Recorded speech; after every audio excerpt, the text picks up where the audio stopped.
নমস্কার বন্ধুরা, শিবরাত্রি উপলক্ষে আজকে আমাদের ছোট্ট একটি নিবেদন।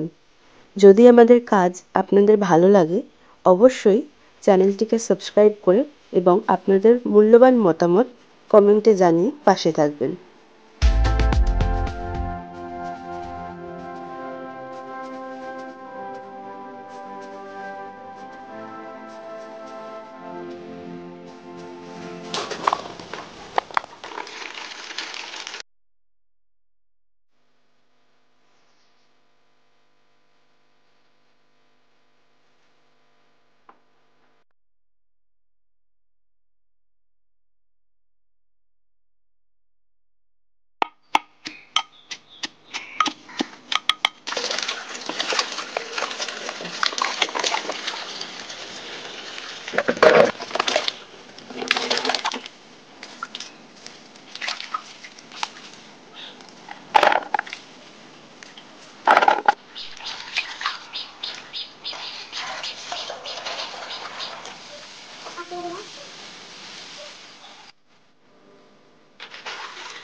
মটর ডালকে একটু ধুয়ে নিয়ে কিছুক্ষণ ভিজিয়ে রেখে প্রেসার কুকারে সেদ্ধ করে নেওয়া হচ্ছে।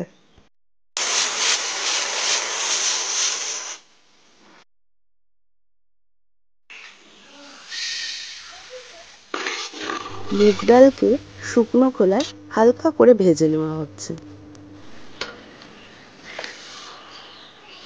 ভাজা মুগ ডালটিকে সহজেই ফোলানোর জন্য এই গরম ভাজা মুগ ডালের ওপরেই গরম জল ঢেলে দেওয়া হলো।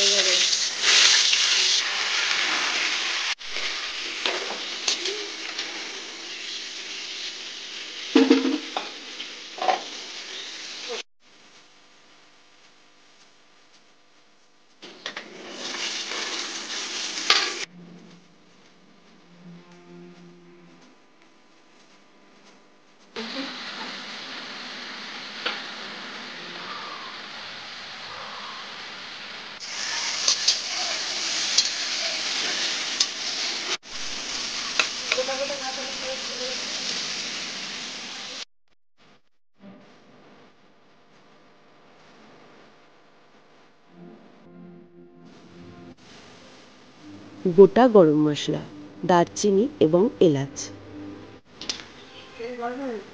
অল্প কিছু পরিমাণ তেজপাতা, শুকনো লঙ্কা, কিছু পরিমাণ পাঁচফোড়ন, আদা এবং কাঁচা লঙ্কা বাটা,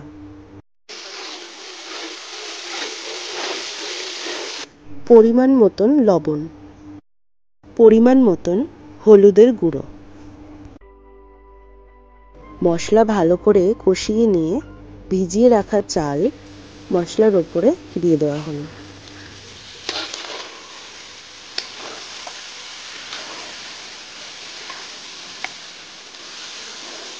হালকা ভেজে রাখা মুগ ডালটিকে জলে ভিজানোর জন্য রেখে দেওয়া হয়েছিল। সেটি একটু ফুলে যাওয়ার পরে চাল এবং মশলার সঙ্গে ভালো মতন মিশিয়ে নেওয়া হচ্ছে।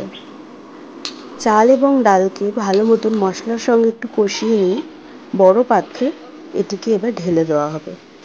বড় পাত্রে কিছুটা জল গরম করতে বসিয়ে দেওয়া হলো। জল গরম হয়ে গেলে এরপর চাল এবং ডালের যে মিশ্রণটি বানানো হয়েছিল সেটিকে অল্প অল্প করে গরম জলের মধ্যে ঢেলে দেওয়া হলো। গরম জলটি একটু ফুটে উঠলে সেদ্ধ করে রাখা মটর ডালটিকে এবার এই মিশ্রণে দিয়ে দেওয়া হচ্ছে। এরপর ভেজে রাখা সবজিগুলিকে দিয়ে দেওয়া হচ্ছে।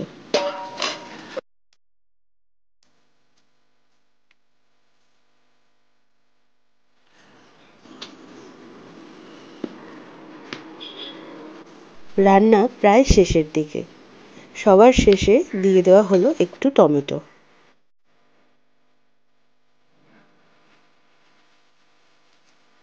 সামান্য ভাজা জিরের গুঁড়ো এবং একটু ঘি ছড়িয়ে সর্বসাধারণের জন্য শিবরাত্রি উপলক্ষে বানানো আমাদের এই খিচুড়ি রান্নাটি সম্পন্ন হলো।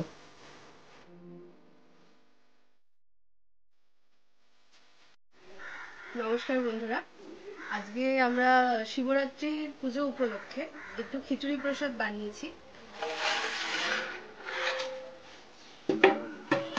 যেটি আমরা সকলের সঙ্গে ভাগ করে নিচ্ছি। আমাদের ঘরে যেরকম রান্না হয় সেরকম ভাবে আমরা রান্নাটি করার চেষ্টা করেছি। আর আপনাদের যদি ভিডিওটি ভালো লাগে তাহলে অবশ্যই ভিডিওটিকে লাইক করে এবং চ্যানেলটি সাবস্ক্রাইব করে পাশে থাকবেন। নমস্কার।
তোমরাই করেছো?